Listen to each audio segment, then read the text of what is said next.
Ya, shalom, selamat pagi Bapak Ibu, saudaraku yang dikasihi oleh Tuhan. Senang sekali kita boleh kembali berdoa pagi hari ini. Dan sebelum kita berdoa, kita mau merenungkan kebenaran firman Tuhan. Ya, firman Tuhan yang kita mau renungkan pagi hari ini, saya ambil judulnya adalah pekerjaan baik dari Tuhan. Ya, kita tahu bahwa Tuhan selalu merancangkan kebaikan buat kita. Bahkan dalam segala perkara, Tuhan mau yang terbaik untuk kita ya. Nah, Filipi 1 ayat yang ke-6. Kita baca firman Tuhan ini, Filipi 1 ayat yang ke-6. Akan hal ini aku yakin sepenuhnya, yaitu Ia yang memulai pekerjaan yang baik di antara kamu akan meneruskannya sampai pada akhirnya pada hari Kristus. Nah, dari firman Tuhan ini kita tahu bahwa Allah bekerja dari awal sampai akhir, ya, bahwa apa yang Dia rancangkan sebenarnya pasti akan terjadi karena Allah kita Allah yang luar biasa. Tetapi tentu sangat tergantung kepada kita. Adalah Tuhan merancangkan yang baik, tapi kalau kita tidak mau setia, tidak mau ambil itu, maka ya kita juga tidak bisa dapatkan kadang apa yang menjadi apa yang Tuhan taruhkan itu ya, pekerjaan baik itu tidak terjadi. Nah, supaya pekerjaan baik Allah itu yang terjadi atas hidup kita, nah beberapa hal yang harus kita kerjakan ya. Nah, itu yang menjadi topik kita yang harus kita renungkan pagi hari ini. Allah ternyata dari awal sampai akhir sebenarnya merancangkan kebaikan, pekerjaan baik untuk kita semua. Nah, ada 3 hal saya catat di sini. Ya, apa-apa saja yang harus kita lakukan supaya pekerjaan Allah itu terjadi atas hidup kita. Ya. Nah, yang pertama adalah pilihlah beriman daripada khawatir. Ya, kita tahu ketika Paulus mengirimkan surat ini kepada jemaat di Filipi, jadi ini unik sekali, dia ada di penjara ketika menulis surat ini di Filipi. Ya, dia tentu dia tidak bisa berbuat apa-apa lagi karena dia ada di penjara. Dia memang bersyukur kalau kita baca ayat-ayat sebelumnya, dia sangat bersyukur atas dukungan, perhatian dari jemaat di Filipi yang dia ada di penjara Roma waktu itu, dan sangat bersyukur karena kebaikan hati yang terus memperhatikan dia selama di penjara adalah dari jemaat di Filipi ini. Tetapi tentu dia bisa ada di dalam pilihan apakah dia akan khawatir akan jemaat Filipi ini atau dia pilih beriman. Tetapi puji Tuhan, dia berkata, akan hal ini aku yakin sepenuhnya. Jadi dia menghilangkan kekhawatirannya dan dia pilih beriman. Nah, saudaraku, kita penting sekali boleh mencontoh sikap dari Rasul Paulus ini dalam hal mungkin kita tidak bisa berbuat apa-apa sehingga kita bisa khawatir akan hal-hal yang buruk terjadi dengan keadaan situasi yang kita alami dan kita seperti tidak bisa berbuat apa-apa.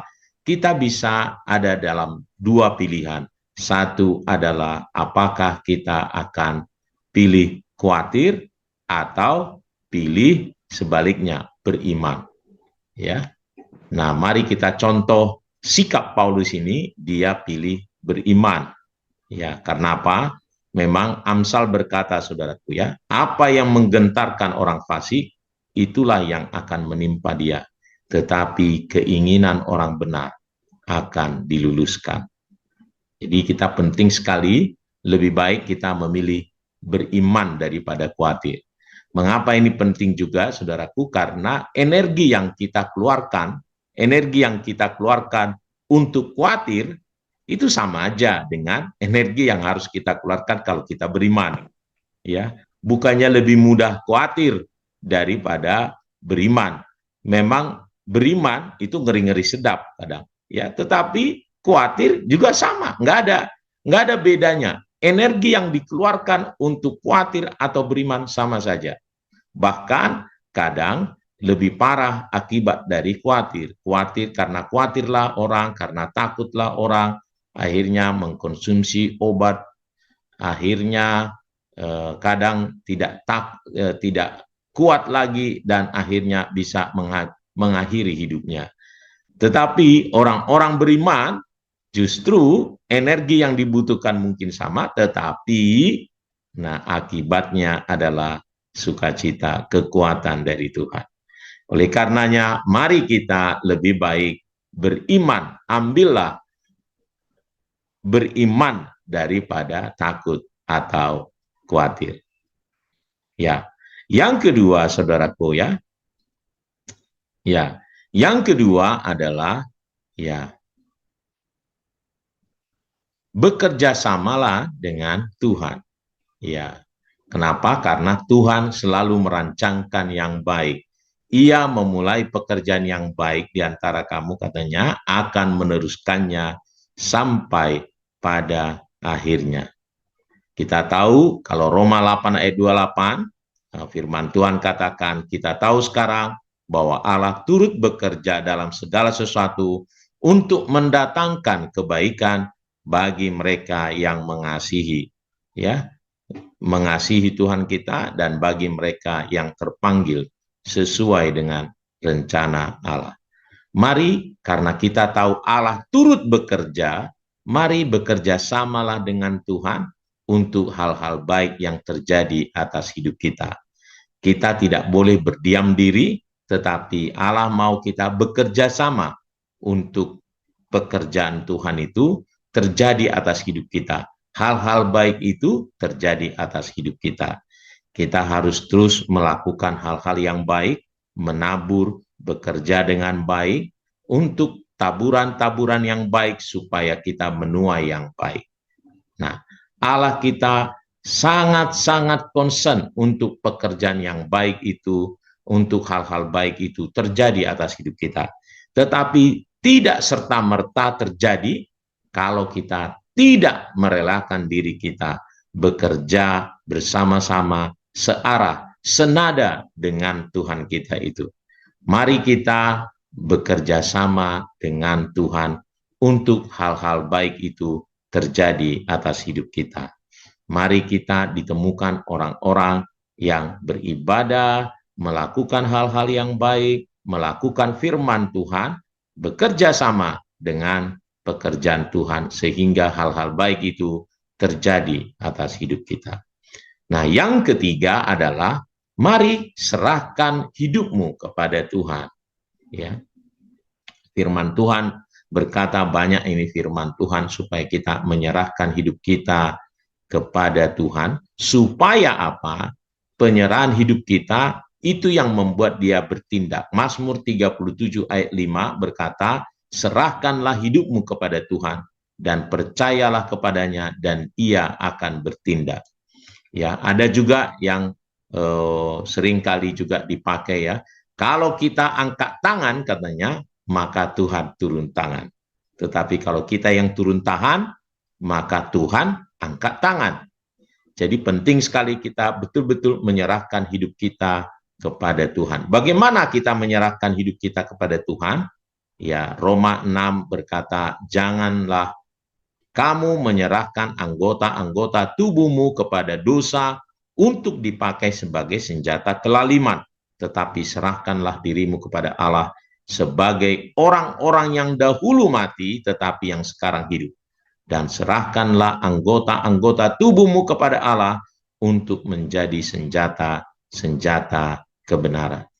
Nah, menyerahkan hidup kita kepada Tuhan bukan berarti kita tidak melakukan apa-apa, tetapi justru kalau kita menyerahkan hidup kita kepada Tuhan, itu artinya kita menyerahkan semua yang kita miliki, semua talenta, semua kompetensi kita arahkan kepada Tuhan, supaya Tuhan yang memakainya.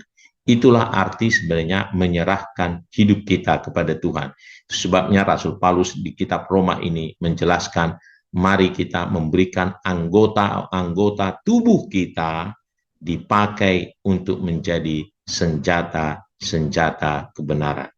Ya, kita melakukan segala sesuatu dengan motivasi supaya nama Tuhan boleh dipermuliakan, supaya Tuhan memakai kita menjadi alatnya, kita menjadi bejana-bejana yang dipakai menjadi perabot-perabotan Allah untuk kepujian, kemuliaan bagi nama Tuhan.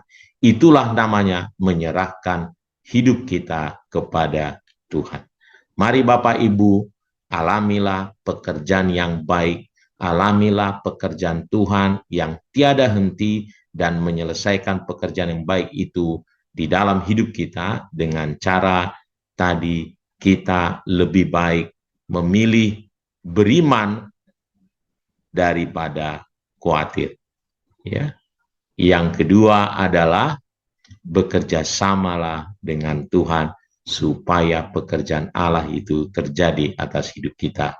Dan yang ketiga adalah kita serahkan hidup kita, biarkan hidup kita, talenta kita, uang kita, harta kita, kemampuan kita, kita curahkan untuk dipakai oleh Tuhan, dipakai untuk kepujian, kemuliaan bagi nama Tuhan.